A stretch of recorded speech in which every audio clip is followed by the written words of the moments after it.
Welcome to The Pictures Get Smaller. My name is Adam O'Conaghy and I'm the producer of this show. The things you will hear over the next 50 minutes represent the views of The Pictures Get Smaller and the people making them. All opinions and quotations in no way represent River West Radio and are the sole responsibility of the producer, guests, and callers. River West Radio is not liable for any legal issues arising from the content of this program. Good evening, and once again, welcome to The Pictures Get Smaller. I'm Adam O'Conaghy, and I'm joined by newcomers Shelley Dyrda and Cal Heck. The holidays are nearly upon us, thus signaling the impending season of forced socialization at work parties, awkward conversations at family gatherings, and all sorts of delightful tedium. To celebrate this magical time of year, we at The Pictures Get Smaller decided to take a closer look at some texts we probably didn't enjoy seeing the first time around, a selection of films and television series that provoke a sustained sense of discomfort in audience members, whether through the presentation of grotesque spectacles, an agonizing period of duration, or some other unsettling quality. So, Shelley, Cal, we three recently shared a discomforting cinematic experience, one that got under our skins for a variety of reasons. Perhaps we can begin by thinking about how Béla Tarr's Sodden Tango may, at times at least, be part of the cinema of discomfort, or fit into this loose category that we were talking about today. Yeah, I mean, obviously the first thing that should be said about that movie is that it's 7 hours long, right? A little over 7 hours, actually. Yeah. Right, yeah, 7:20, 7. Yeah. Yeah.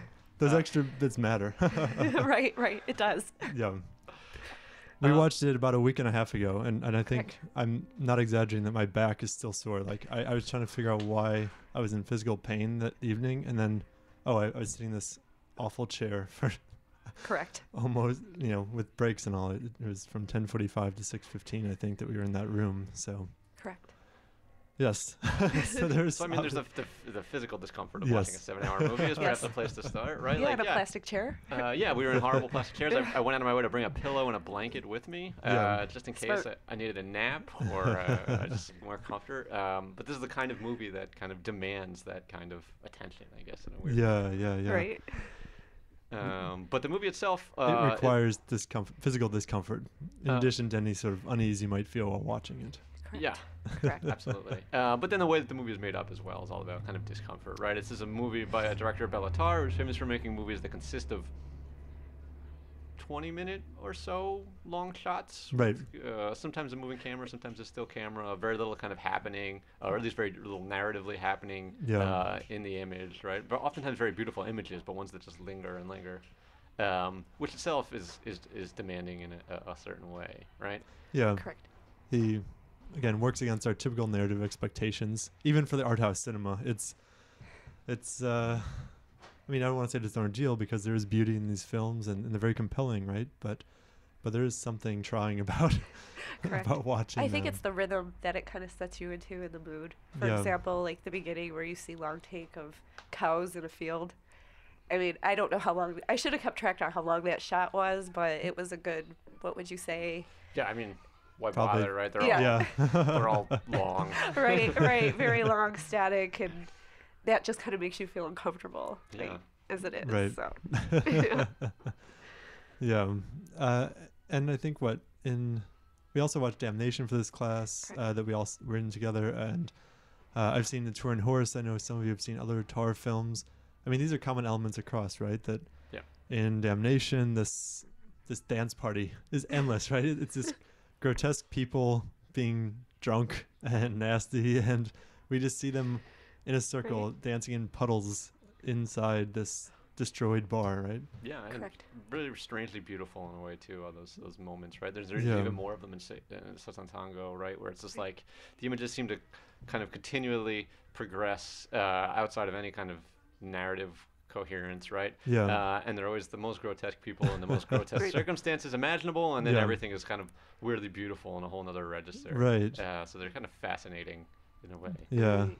Not I mean, the best there's- eye candy, so to It's speak. true, It's yeah. true. I have to agree with that.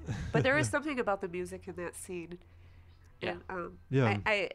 I couldn't look away. It was just something about it. And when it's going, I was trying to figure out what song this was exactly. I don't know. I couldn't come up with it, but it was just something mesmerizing about it and watching these people go back and forth across this dance floor. Yeah, I Right. mean, it's an accordion player, and just the Right. melody keeps recycling over and over, just as their moves keep repeating, and the duration of the film, the duration of the scene changes my conception of time when I'm watching it. I'm outside of my normal self, I guess. The way I perceive minutes passing, it's now, it's only 2.5 hours left in this movie. We're almost there. Yeah. I remember marking like, I'm at 4 hours. There's only 3 hours left. It's pretty good. Yeah, only 3 DVDs. Yeah. But I think one of the a term you just mentioned, and perhaps something that's going to unify us throughout this talk, is the ability to kind of like the inability to look away, right? Yes. Like something, an image that you is deeply disturbing or makes you incredibly uncomfortable, and yet you look at it, or perhaps in a lot of cases you seek it out. Yeah. Right. So many of these films that we're going to talk about today that we have loosely categorized as the cinema of discomfort and a few television series. I mean, some of them overlap with horror, and that's always the accusation towards horror fans for people who don't like the genre, right? That why would you watch this? Why would you subject yourself to this? Why do you get pleasure out of seeing these horrific, terrible images? So maybe we can keep returning to that you brought up, Cal, this issue of why are we subjecting ourselves to this experience? Why do we want our skin to crawl, or why are we allowing a director to push our buttons by sitting in a film? And so maybe then we can get to the other element, the other side of this cinema of discomfort. Aside from duration, we have just the content itself, right? Something that really just revolts us on a fundamental level. And within Sodden Tango, of course, we have an infamous, along with just the grotesque people, we have a cat, the cat scene. Yes, the cat scene. For those of you who haven't seen Sodden Tango, would one of you how would you describe the cat scene too? I would say the child is about 8 years old, roughly. Sure. Yeah, so there's an 8-year-old kid who, at the beginning of this very long scene, is kind of very nice to this cat, and then kind of... And it begins even earlier, like when the girl is locked out of her her house by... And the mother makes her sit in a chair. A mother who that either was is really having disturbing a sexual tryst or is a prostitute or something. It's kind of unclear. Right. So that opens this scene with a girl just sitting in the muck, and then she crawls around and grabs her. Yeah, she's in an attic, a barn attic, something along those lines. She finds this cat that she's initially kind of feeding and petting, and then she grabs the cat and proceeds to kind of pretty violently wrestle with it for a very long period of time. Then she finishes, and it's very graphic, right? Yeah, she holds the cat, rolling around on the floor with it very aggressively. Yeah, and it's hard to imagine that this was very comfortable for the cat. And then she walks into the house, grabs a bunch of rat poison, puts it in a milk bowl, and then even before that, she ties up the cat in a bag and suspends it. So then we just see this image of the cat struggling against the sack. It's like in a net or a netting or something. Yeah, a net bag. But I think before that, she even talks to it very aggressively, which was very disturbing, I thought. She articulates this power dynamic. Yeah. I'm bigger than you, I'm stronger than you. I can do what I want to you. Yeah. Yeah. And it's unsettling because it seems to be language that's perhaps parroted from some abuser of the girl, right? I mean, it's an obvious comparison, but there's obviously some deep-seated issue here. Yeah, the cat torture seems to be pointing to other abuses outside of that particular scene. So grabs rat poison. Grabs rat poison, puts it in a milk bowl with some milk, and then kind of forces the cat to drink it back up in the barn attic. Pushes the cat's face into the dish. And then the cat kind of stumbles and then falls face first into the bowl in a way that's part of what's so alerting about this scene is that it's hard to imagine that cat was it's all very much on screen, right? Yes, it's hard to imagine that cuts. Yes, and it's hard to imagine that the cat actually was very comfortable throwing any of this, and then when the cat stumbles and puts its head in the bowl, it really seems as though the cat has been poisoned. Although I guess various other things can be done to a cat. You can fall and put its head in the bowl. True.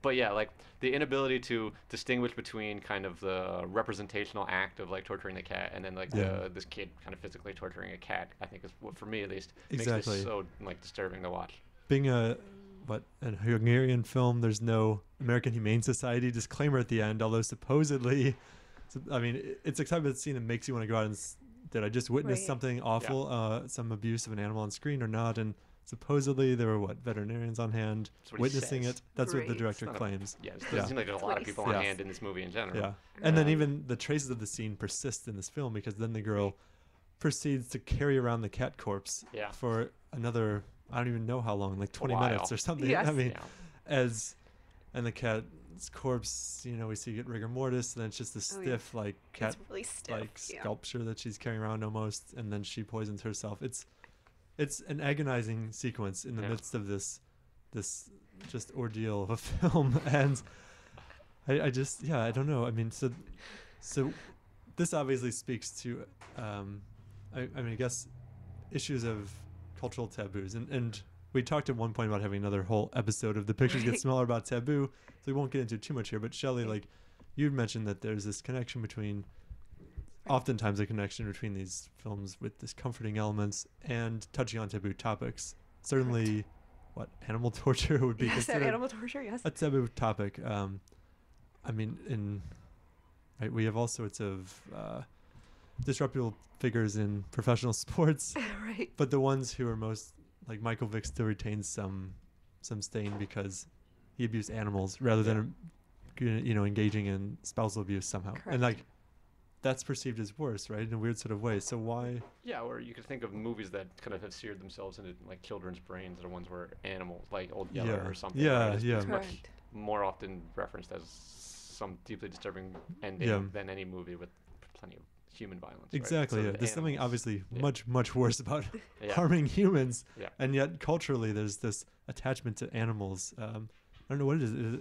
Why is that? Why is this scene so much worse than, say, I don't know, other elements in the film when people are fighting or cheating one another? I mean, I thought of this before as a young child. Like Kel brought up, like Old Yeller. I mean, I've been attached to animal movies only when I was younger, but I think the animal screams something about innocent because, it's something that can't speak back to you, such as a dog. Because I just go back to the Benji movies because then you always have an animal that dies, but I think there's some innocence factor there that plays into the emotions, I think. Yeah. And maybe it is part of that unequal power dynamic. If people are killing each other in a war film, it might be tragic, but there's at least an equal standing for these figures, where here there's someone, as she articulates, who's clearly more powerful, just tormenting this creature.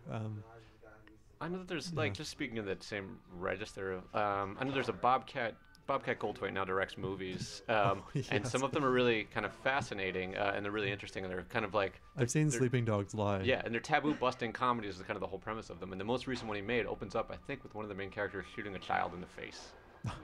So it's like he makes these deliberate gestures, and he, these movies straddle the line between comedy and drama, right? And he makes these very deliberate gestures to kind of disrupt taboos or directly reference them, right? And the one he's violated there created a lot of publicity for his movie by virtue of the fact that it was exactly the taboo that even our films very rarely showing violence against children is right. I believe like John Carpenter's Assault on Precinct 13 has a similar scene, and like in hindsight, in his older age, he says he wouldn't have shot it that way, which again would probably lose some of the power of the film. But yeah, there are these texts that I guess I don't know, when they veer into that territory, we know that we're really on unfamiliar ground. Like if those thresholds are crossed, anything could potentially happen in these sorts of films, which puts us at unease and further contributes to our sense of discomfort. Correct. Should we move on from San Tango? I mean, we have plenty of other examples. Correct. Sure. Yeah. I mean, there's so many. We could go in lots of different directions here. Should we stick with art house, or should we? I mean, there's one movie that immediately comes to my mind in any discussion of discomfort, right? And that's Sallow by Pasolini. Obviously. Which is for me a movie that I watched when I was in college and then I will not ever watch again.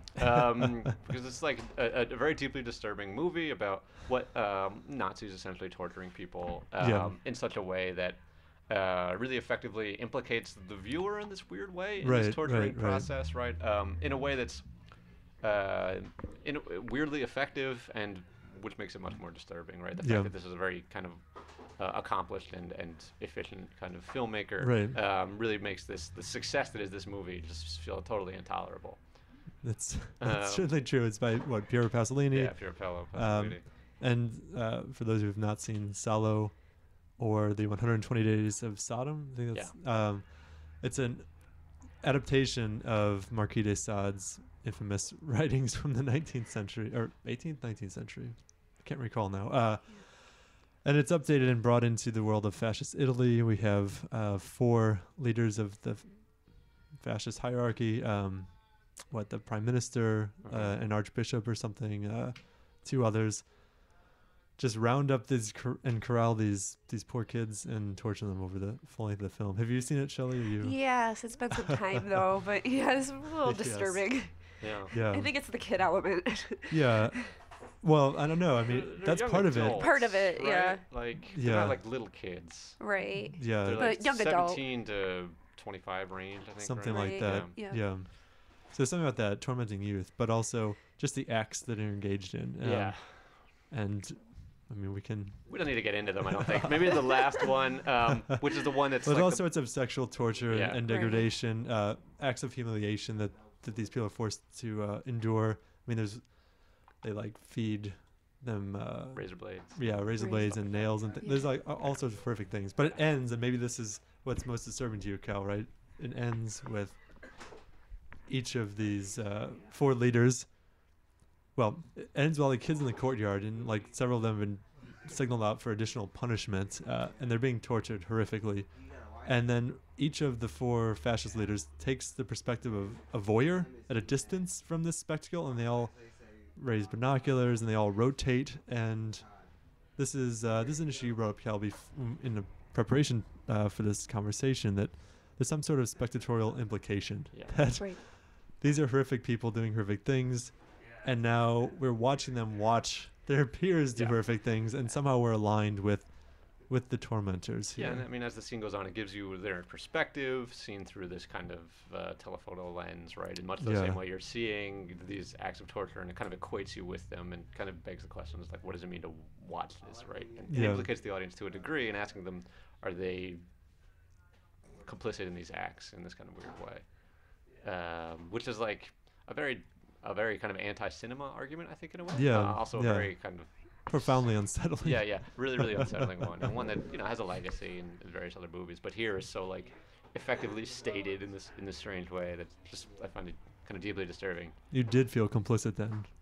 I don't know what I felt like. It was all like affect. It was like me curled up on a couch somewhere. So I don't know exactly what it was, but it was not a comfortable moment. Yeah. You know. Did you watch this by yourself or? Oh yeah. It was like Yeah. 3 a.m. too. It was a terrible Oh, decision. Shelley, what was your reaction like? Did you feel like Pasolini was accusing you of, I don't know, again, participating in this sadism?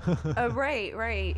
Yeah, I guess kind of being that way as a spectator, I guess you kind of feel that way. So, yeah, absolutely. It's been some time So you since I've did, seen. like, you would say you did feel like Yes. the accusation stuck. Yes. Yeah.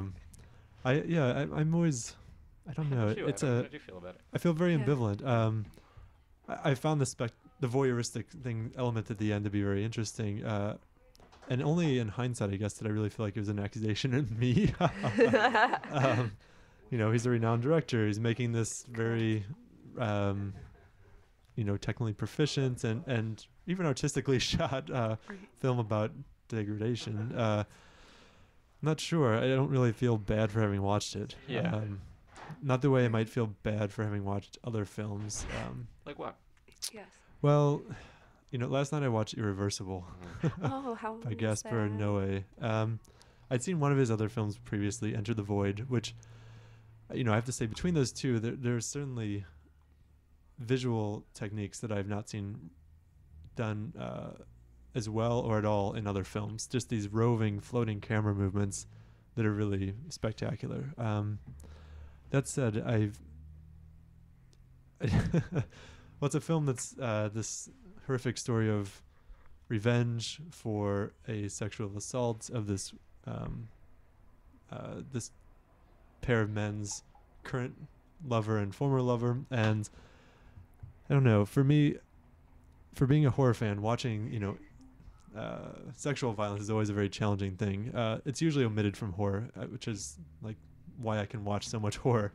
Films that get into that territory, for me, those are the things that make my skin crawl on a personal level, in addition to maybe a few other elements. So watching these awful sequences was just, it is an ordeal to get through it. Has a lengthy 9-minute rape scene, which is kind of notorious, and I felt like in order to talk about the cinema of discomfort, I had to sort of re-engage with a certain prime text in that area, but it wasn't obviously pleasant in any way.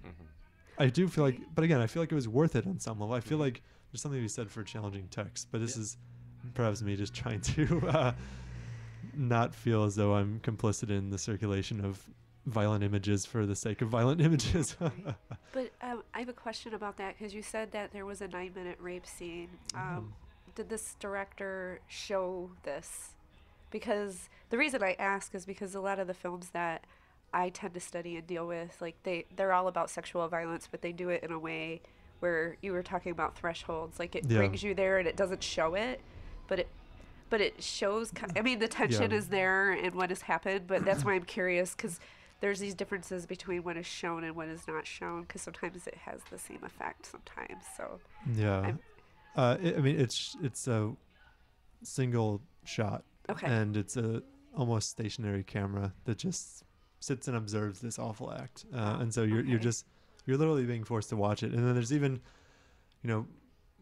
what's maybe one of the, I mean, it's the whole thing is awful and unsettling, but a particularly disturbing element is it happens in this underground passageway, but underneath a big thoroughfare in France.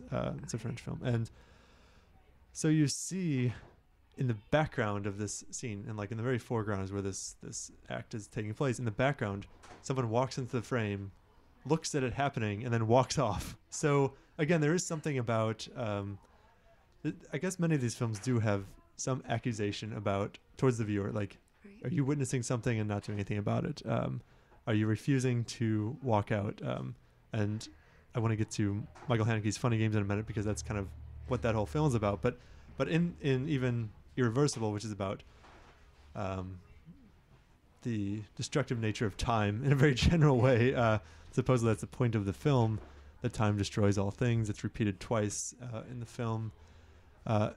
It still accuses you of watching it to some degree, I think, even if it is like a remarkable film in many ways.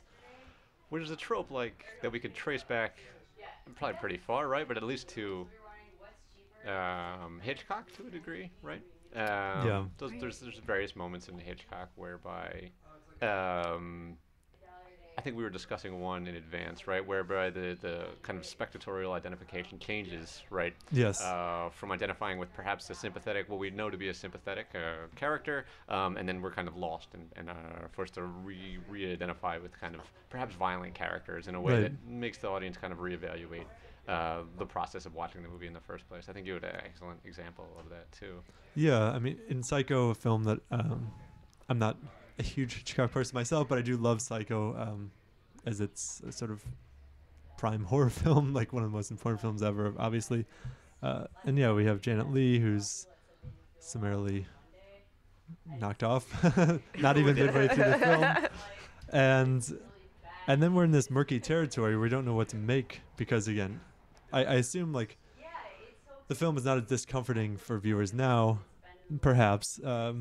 If you watch it without it in a sort of, if you're new to it, it might be. But we're left in this murky territory where our seemingly protagonist is gone, and now we're left to, glom onto someone else as our like stabilizing force, and we end up, I think, identifying with, I would argue, with Norman Bates. I think that many people would say that, although some people suggest that Janet Leigh's, Marion Crane, the character Janet Leigh plays, her sister, comes into the film, but she's kind of a nothing character. She's very blank. And so Anthony Perkins is covering up the murder that we think has been done by his mother, and he sinks Marion Crane's car in the swamp, and it sinks and sinks and sinks, and then stops. And Hitchcock cuts between the car sinking and Anthony Perkins watching it, and he gets this nervous look on his face. And the audience gets nervous as well, because we want that to sink. We're somehow aligned with Norman Bates, right? Like covering up this murder because we think that he's doing it to protect his insane mother, which obviously we know is not the case later. But still, we're put in this uncomfortable situation where, we want the murder of someone who's done nothing to warrant murder. We want that hidden. We want to be in line with the bad guy, right? There's something unsettling, deeply unsettling about that. The more you think about it, I mean, this is like me projecting a reaction on the audience, but I've spoken about this with my horror students, and they seem to feel the same way. But I assume you two have seen Psycho. Yes. So is this a moment that stands out to you? Is it something that... Yeah, I mean, absolutely. It's like a phenomenal moment, one that's very, very strange, right? When that car stops Yeah. sinking, I think you're exactly right. It's hard to say exactly what I felt in that moment, right? You feel anxiety, though. Yeah, absolutely anxiety. And I think that is anxiety about him getting caught. It's hard to identify it any other way, right? Yeah. So it's a very strange moment in that regard, right? You really want him to succeed in murdering this woman for no reason. Yeah. Right. It's... And it is not like... I mean, I suppose he's a charismatic character to some degree. He's very, like, chatty and talky. Are there other films that have perhaps less charismatic individuals who do despicable acts that we're aligned with? I'm not sure if sorry, this is kind of off the cuff question. I don't know if I can think of any. Leatherface. I would argue Leatherface is a sympathetic character. Okay. In the first Fair Texas enough. Chainsaw Massacre. But that's not charismatic, though. not charismatic. Right. Yes. That would open a whole other can of worms, but just lead to me rambling for probably the next 10 minutes about the performance of Gunnar Hansen in that film. Well, maybe then, since we're on this topic of, both spectatorial implication and in Psycho, there's also the, how should we say this? Directorial self-incrimination, to put it in a very unwieldy sort of way. And this is moments where, say, the director suggests that she or he is complicit with the acts that we're seeing. Hitchcock is notorious for torturing the women. Yes, like The Birds that comes to mind. Sorry. Yes, yeah. Putting his heroines through ordeals. Yes. Vertigo. And then there's the larger narrative of him perhaps torturing some of those women in real life. And Right. Harassing them. So Yeah. Right. Just sort of reflexive also in a weird way. Yeah, there's all sorts of extra diegetic elements here Right. that inform the way we think about these films. Again, like even going back to Sodom Tango, like the extra diegetic knowledge about, or like what we think is our knowledge about, okay, the cat is not really harmed. Yeah. We can feel okay about watching this. There's something strange about with Hitchcock films when these various actors are put through the rope, or put through the ringer, and we know that outside the film it was the same or even worse. Like Hitchcock perhaps even sort of blackballing the careers of Tippy Hedren was one I know for sure. Yeah. Yeah, So Barney maybe you was can the explain, case, right? or elaborate, Shelley. Do you know what the details are? I've read briefly in the book, because I think he became controlling with her, I mean, off the cuff here, to the point of her wardrobe and everything, off screen and on screen. I wish I knew it's a biography that just came out that discusses this, and I think in this film that just opened, I think Tippy Hedren is part of a big segment of this film, the Hitchcock film. Yeah. Is it? I mean, she's not in Psycho, but is she brought up in? Do we know? Is she what? I'm sorry. She's not in Psycho, No. so is she? She is a part of this new Hitchcock biopic. There's 2 Hitchcock biopics that just came Oh, out. Yeah. Okay. All right. The one with Yeah, Anthony Hopkins yeah, the one is the with Psycho one. That's Yes. not that one. Okay. Right. Then there was the made-for-TV one. Right. Or made for, I think, cable. Yeah, it was HBO, I believe. Yeah, Uh-huh. It's actually very good. Yep. Yeah. Yeah, I think that one featured much more heavily Tippy Hedren. Okay. That's the one I was thinking of. HBO. Yep. So, how does that make us reassess these films that, maybe superficially they're thrillers and horror films, but we know that these human beings were tormented in order to get this fictional product. The same can be said for like The Shining and Stanley Kubrick notoriously forced, both Shelley Duvall and Scatman Crothers, I can't remember now, to take endless take after take after take. Right. So there's some trace of this, again, extra diegetic torment within the film text itself in a weird sort of way. Right. Now we're hearing "You're the Best" in the background here. Kid in the background, I guess. I thought that's what that was. I remember Yeah. I saw behind-the-scenes footage of the Bicycle Thieves at one Oh, okay. point, and what was in this footage, and it wasn't very disturbing or anything, but there's the kid in the movie kind of famously cries at one moment, right? And in this behind-the-scenes footage, there's footage of Vittorio De Sica kind of slapping this kid in the face to get him to cry a little bit. And then there was similarly this kind of like semi-fictional case of the actor in the movie was actually kind of very poor, right? Right. And Victoria the Secret would ridicule him about not having any cigarettes in order to get him act certain ways for the camera, right? and I think of these moments in such a movie as Bicycle Thieves, like obviously like a humanist movie to say the least, right? But I'm glad you brought it up because I think for me it's very discomforting. Yeah. Right. But yeah, just like the knowledge of that process, that wasn't there the first time I watched this movie. It's come to kind of determine to a large degree how I think about this movie, right? And it makes the whole thing much more disturbing in a weird way. And the Hitchcock example, kind of even more so, right? Because it's a movie that's not, it's like Hitchcock movies are not that disturbing to me at this stage, right? But with the knowledge that he actually kind of like mistreated the women on the set in order to either to get them to perform a certain way or because he was weirdly obsessed with them, right? There's like these dueling kind of opinions on that, right? Changes the movie kind of drastically for me. And perhaps maybe that's in hindsight why Vertigo is now seen as Hitchcock's best, because it's so about Hitchcock's manipulation of women in some ways. Right. Yeah, that's true. Right. I think that was the other example. I wish I remember the name of this biography that was just out. But it's Vertigo and the Birds mainly. Oh, okay. I believe those are the two. That, because I did read some other piece where some other women discussed that he was okay with them. Mm-hmm. Yeah. But I think it had something to do with how they looked too, which is like really disturbing to me. Because they were a certain height, weight, they had blonde hair. I think it was just that was his type and that's who he was going for.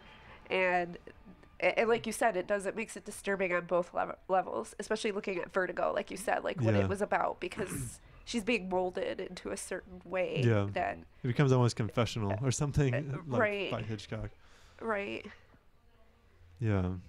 So I don't know. That's that's watching human torture. And again with Bicycle Thieves, for me, one thing that always veers the film into this like realm of discomfort is like humiliation, right?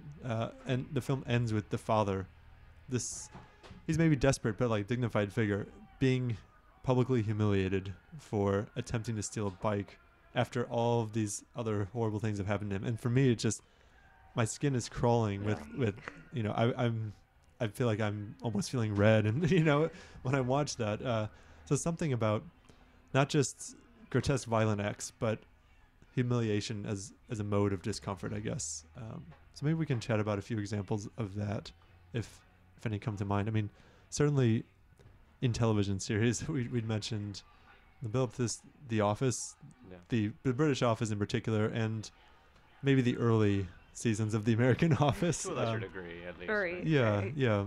So, I think, Kyle, you mentioned that. So, and Shelley, I'm sure you've seen The Office as well. Why is that like a television of discomfort? Why is certain elements? Yeah, the sensation, like the David Brent character, is that the character's name? Yeah. Is that his name in the show? He's the boss in the British yes, Office. Okay. Right. I can't believe I pulled that. I had no idea. That's very good. Yeah, that is very good. And like he acts in such a way that is just unbelievably embarrassing, right? Every step he takes is a misstep, but it's all kind of bound up in overconfidence, right? Yeah. And it just makes you feel as though everything this guy is doing wrong is just warrantless overconfidence. Is what? Warrantless overconfidence. Yeah, and it just becomes incredibly embarrassing to watch, right? And the sensation is always just wanting to climb away from the TV, right? Like I always just want to get underneath the table and somehow like hide myself and keep watching it. But there's something so off-putting about it that like I remember when that show came out and people started to like it very much, and I was never sure because it's just the sensation of watching it was just so unpleasant for me. Yeah. There's something about witnessing other people's not even like shameful moment, well it could be shameful, but like just embarrassing moments like really in public, like really awkward moments. Yeah. I feel like the issue of those acts being made public is what makes them so uncomfortable. Perhaps I can think of Tim in the British Office asking Pam out on a date and like in front of everyone, and she's like says that she's just gone back together with her awful boyfriend or something. Right. Yeah. Yeah, these moments just make you squirm. Yeah. Are there other examples of this public humiliation as discomfort that come to mind? I'm trying to think of going through our list here. And our list kind of veers in other directions from that. Yeah, I'm having trouble thinking any. I mean, Yeah. comedies in general seems to be where that Right. category Yeah. ends up, I guess. Yeah. Yeah. I mean, Comedy and quote, right? Yeah. Right. There's a new film with, and the name has escaped me. Maybe Shelley, you're up on a lot of new films. I feel like with your festival work. Yeah. Tim from Tim and Eric's awesome Heidegger. show, Great Job, Oh, okay. has this film. It's like an anti-comedy in which he plays this loathsome Uber hipster type character. It's called The Comedy. Yeah, that's it. Yeah, The comedy, okay, right? okay. It's just Yes. relentlessly, or supposedly is relentlessly, well, almost horrific in how loathsome the character is, and But never offers that moment of Despicable. redemption that's Right, so common in right, those right. movies, right? yeah, Right. and withholding these traditional arcs of redemption is perhaps another element that we have here in cinema of discomfort. Maybe we can go back to that issue of, well, accusing the spectator, right? I mentioned Michael Haneke's Funny Games earlier. Have either of you seen any version of Funny Games? Yeah, a little bit. You have seen a bit? Yes. Okay. I've only seen the American version. All right. Yeah, and I believe it was the American version. Yeah. Funny Games was initially an Austrian film by Michael Haneke, a noted kind of, I guess, auteur of discomfort to some degree. Like, all of his films make you uneasy for various reasons. He's a very meticulous director who has, I think, just a mastery of tone to some degree, I would say. Tone and control over tempo, over, just audience reaction. Funny Games was his response to what he thought was the, I guess, degraded nature of how violence was represented in American films, primarily American mainstream films, that violence was somehow something to be laughed at, something that wasn't taken seriously. So he wanted to make a film in which the audience took violence seriously. I don't know if he quite succeeded, though. His Funny Games is this sort of upper-class family who retreats to their country home, and two youth come and sadistically torture them over the duration of the film, with occasional moments in which the fourth wall is broken, when the killers direct the audience members themselves, thus implicating us in the spectacle. Haneke suggested that he wanted to make that this film was like a test, and the audience member who passed the test is the audience member who leaves the theater, refuses to watch. And I feel like that's kind of, Right. I don't know if I agree. I feel like that's I don't know. It's a weird thing to request of your Yeah. audience, right? Like, because to become intolerant of an image is also like kind of a political act that Right. is problematic, right? Yes. Right. So I don't know, like to actually argue that you want people to leave by showing them, I don't know, it's a strange argument. I don't know if I can get my head around it. And by directly asking if the audience wants to see like more torture. So essentially, like there's moments where the killers will say like, "Oh, you're rooting for them, you're on their side, but you want us to keep going," like things along those lines. And yeah, I don't understand. I mean, I feel like it's disingenuous in lots of ways. He's already not like he's some big money director, but you bought a ticket to the movie, then you're supposed to Right. walk out. I mean, That's what I was thinking. I'm like, I paid for this ticket. I'm not walking out. yeah. It takes a lot for me to leave a Right. theater, and I don't think Yeah. horrific acts, sadly enough, I guess, is not Right. one of the things that would make me Right. walk out. I might avert my gaze for a while, as I have in some films, Right. but I will not like leave because something is discomforting. Yeah. And moreover, I think, when I actually teach Funny Games again in my horror classes, like the capper to the semester, like thinking about reflecting on our, 15 weeks or so of watching horror films, like why we do this, what our interest is, and students have talked about how the absolute artifice of Funny Games, that conceit in which the fourth wall is broken, undermines the serious nature of the violence witnessed. Like, by breaking the fourth wall, Mhm. you take it less seriously because Right. it reminds you that you're just watching a film, a fictional Right. construction. And so I think maybe in moments in some of these films, when we have moments that remind us that we're watching a movie, that makes it palatable. That's why, for me, I don't know, clearly CG in altered violent acts don't really have any sort of effect at all. Well, that's why Sutton Tango is so effective, right? Yeah. Because there's a confusion between kind of the representation of the violent acts, right, which we get clearly when the artifice is revealed to us in like Haneke, right? But in that movie, what is so disturbing about that scene is that this is no longer a representational moment. This is a moment where an animal is actually being tortured on screen, and a kid is actually performing that torture in a way that's unhealthy for everybody involved, it seems like. Whereas to say, and like... it's in a non-exploitation film. Yeah. You know, in a thing like Cannibal Holocaust, there's animals being they killed. Kill that turtle. Yeah. Ugh, Notoriously, like, animal torture in these films. But again, that's like a sort of denigrated subcategory of cinema. Like, you know, you're just watching it to see some grotesque spectacle. Yeah. Whereas it's like infiltrating the art house somehow in something like Sutton Tango. Maybe we could talk about like Mondo movies or like Cannibal Holocaust or something where it really is kind of non-representational violence on screen. I wonder if that's more... I mean... I don't know about Shelley's investment in like horror, but I know Adam's really into it. And like little. And I'm not a big horror guy, but I don't have like moral problems with it or anything like that. But like in a movie like Cannibal Holocaust, where a turtle is kind of skinned in a weird way, right? And I have to admit, I have not seen Cannibal Holocaust actually. They kind of pull the shell off a turtle. I avoid like it's not too bad, really. But like, or in horror movies in general, right, where you're the ticket is purchased so as to see exactly the kind of violence that Michael Haneke thinks we should reject. Right. I wonder if that's in the way that Sallow or Hitchcock is, if that's like a morally questionable act in the first place. Right. You made this text. I don't think it is. You made a text just so we can reject the text. Yeah. Or be complicit with it and feel bad. Yeah. About ourselves. So what is this? Where's the standard horror movie fall on that spectrum, right? You watch the text not so you feel bad, but you still are feeling the same kind of violence that we see in Sallow, right? Sure. I mean, on a personal level, the horror films that I find most unsettling and most compelling are ones that are typically more psychologically oriented, and the ones that often feature, wildly grotesque displays of analog or CG effects.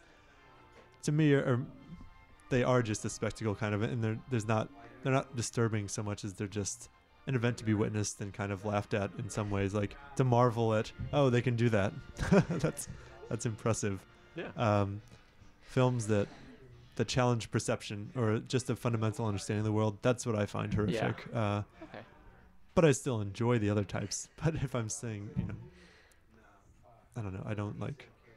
I also think of gore films as a genre of movies that's strangely like very, very tolerable, just because you're seeing... They're pretty much slapstick films in lots of ways. You're seeing slapstick, and you're seeing like what they can do with kind of makeup and simulated kind of body, flesh and body parts, right? In a really way that's kind of fascinating and really interesting, and not...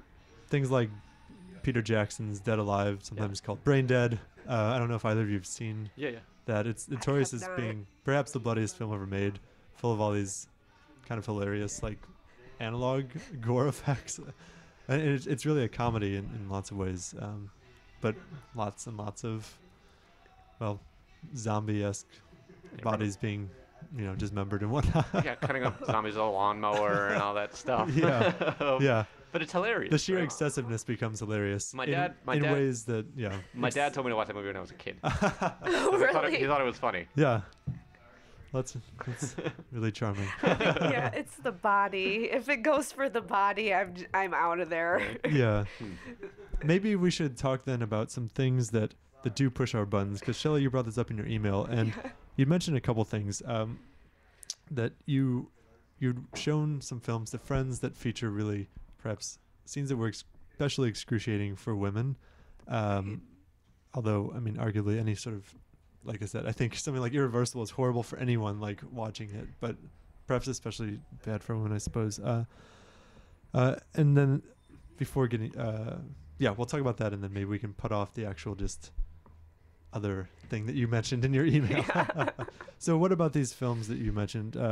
Some by Lucretia Martel, By who else? Claudia Llosa. What about these films are so unsettling, so discomforting?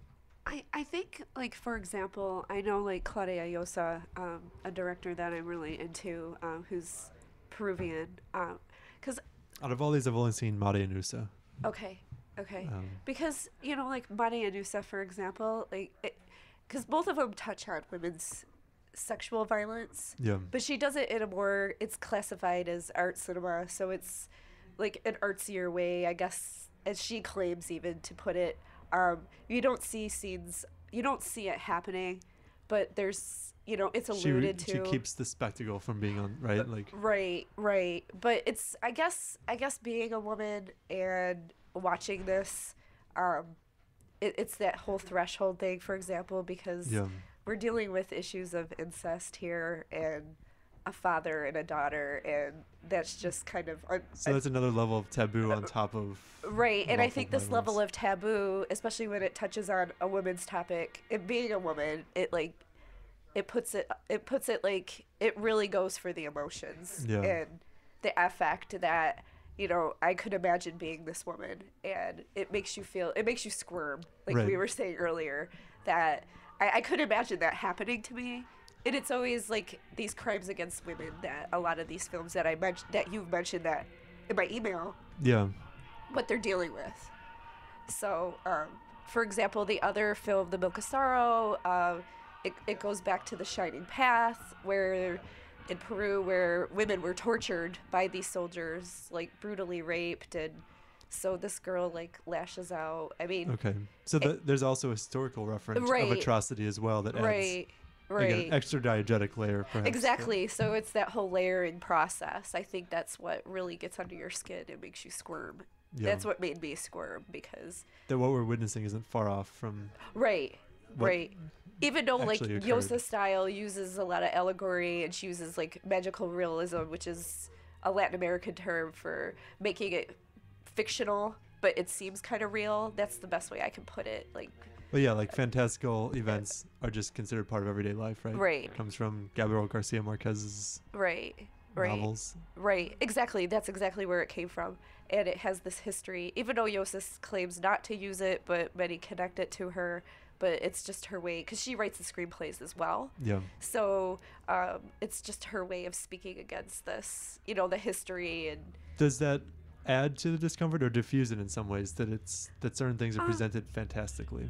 Yeah, I mean, there's still this discomfort, but yes, I agree that it somewhat diffuses it. Yeah. But then there's something about it that makes it feel real, because the way that it's portrayed and the way that it's shot, you just feel like it's real, even though it's very far off. Yeah. Because this woman, to put it nicely, uses a potato as a contraceptive because she's afraid of being raped. But it's like, you know that this didn't happen. Yeah. But the film portrays it as if it did. So you don't know. There's like this borderline of fiction versus nonfiction that's working here too. Yeah, blurring boundaries that occurs. Yeah, but it happens like you're kind of like this liminal place with this. Yeah. But it becomes so believable after an hour in that, you know, you're squirming because it's very uncomfortable. Like, you're put in the position of this protagonist. Mm-hmm. You know, I think maybe in some ways too, Maria Nusa also alludes to like Salo and just the premise of the film. It's if I recall, it's been a few years, but it's this town that for 3 days, or no, it's the weekend between Good Friday and Easter, right? Yes. That they just anything goes basically. Right, because God can't see their sins because God is dead. Yeah. And all sorts of degradation occurs as much as possible for because sins are okay. Yeah, it's really fascinating premise. Yep. And that's fictional. It's a fictional story, but if you see the film, it feels so real. Yeah. But the behavior is just so.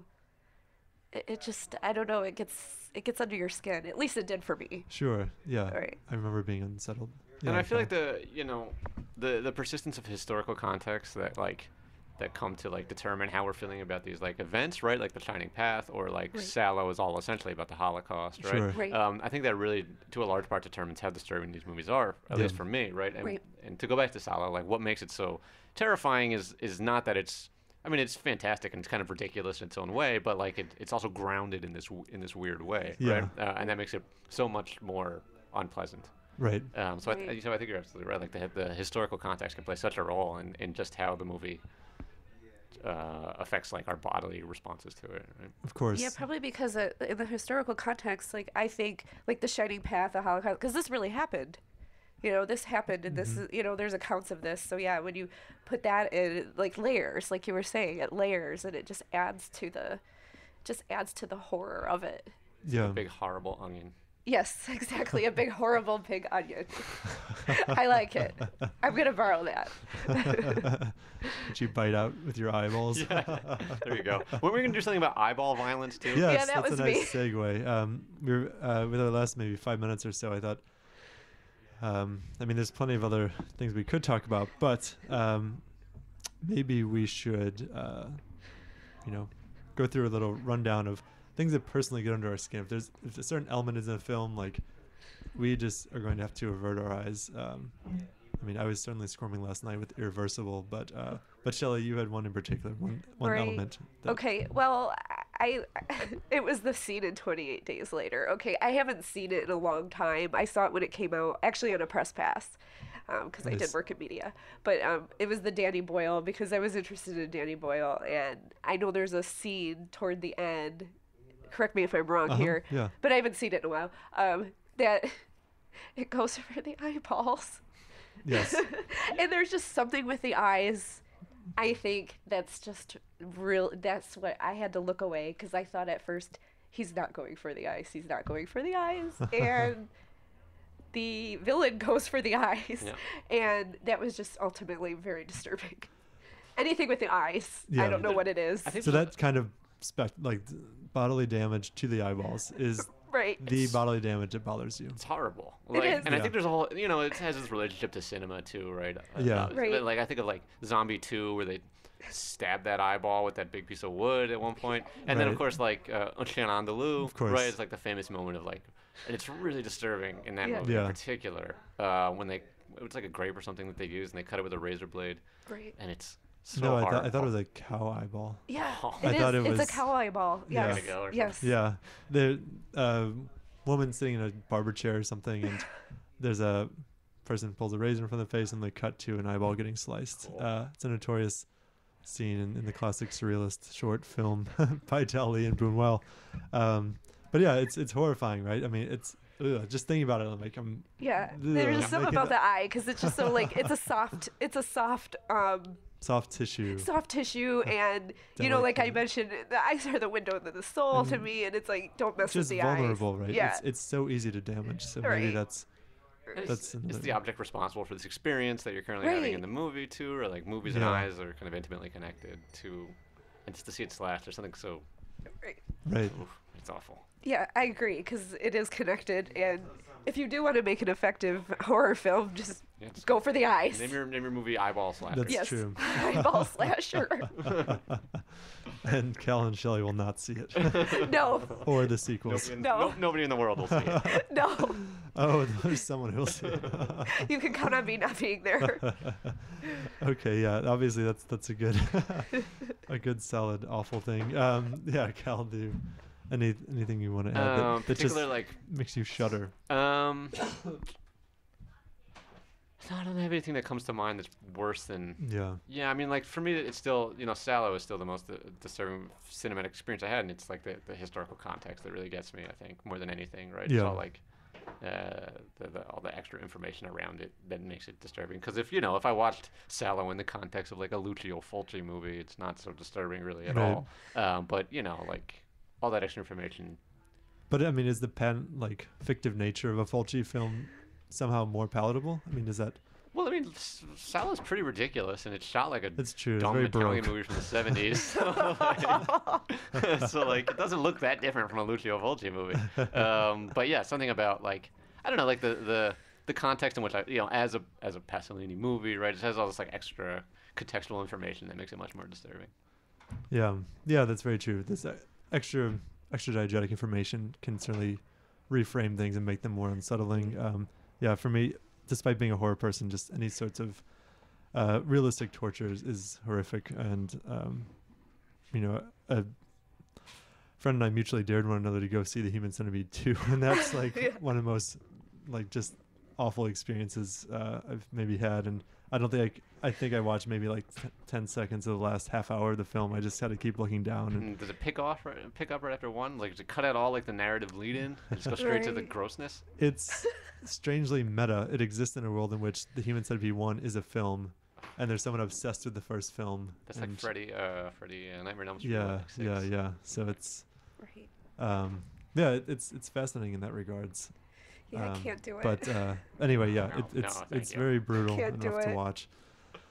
Yes. Is this where we go to recommendations? Do we have that for this? Yeah, sure. I mean, should we? Anti-recommendations. Anti-recommendations if your stomach Movies not to can see. hold up. Yeah. Human Centipede for me. Directors or films like that you've seen, and just like maybe things despite their off-putting nature you think are worthy experiences. I mean, obviously, Bicycle Thieves, we can all like. Yeah. Everyone should see that movie. Yeah. In the Oh, yeah. world, everyone Yeah. should see. Yeah, I'm not sure what. I don't know if I have any. I'm really having trouble thinking of one. Yeah. Yeah. I mean, we'd mentioned some directors that we never really got to, like Neil LaBute, who has Social Discomfort, Todd Solondz, Oh. Michael Haneke, John Waters, Harmony Korine. Yeah, I can recommend Happiness as a movie that's actually like very interesting and all about kind of discomfort. Yeah. As one that comes to mind for me. I think is a good. It's Yeah. Todd Solondz. It's this strange Todd Solondz movie where maybe you're supposed to sympathize with a child molester, but Yeah. it's not all the way clear. Like, and Todd Solondz movies are all predicated on like this kind of ambivalent kind of identification, right? Where we're Yeah. not quite sure what to think or how to feel about any of it, right? And the characters are doing deplorable things in such ways that makes them seem less deplorable, Right. and then normal things in ways that makes them seem more deplorable. True, right? yeah. So it's I think it's really, really, it makes really interesting movies, particularly Yes. Happiness. I think it's really good. Yeah, the points of identification are very Yeah. blurred in that film Yep. for sure. Yeah. Well, I think we're about out of time, so may I just leave you with one final bit of wisdom, paraphrasing from Bart Simpson when he and Lisa were seeing one of the Space Mutant films, and if you don't keep your eyes open, how will you ever be desensitized to the violence? Yeah, we could talk about Clockwork Orange. Yeah, there you go. Yes. So we'll be back next week with another pre-holiday show. This is part one of our pre-holiday celebrations here, and the pictures get smaller. So hopefully you have a not too disturbing week until then. And thanks for listening. All right, thanks, Adam. Thanks.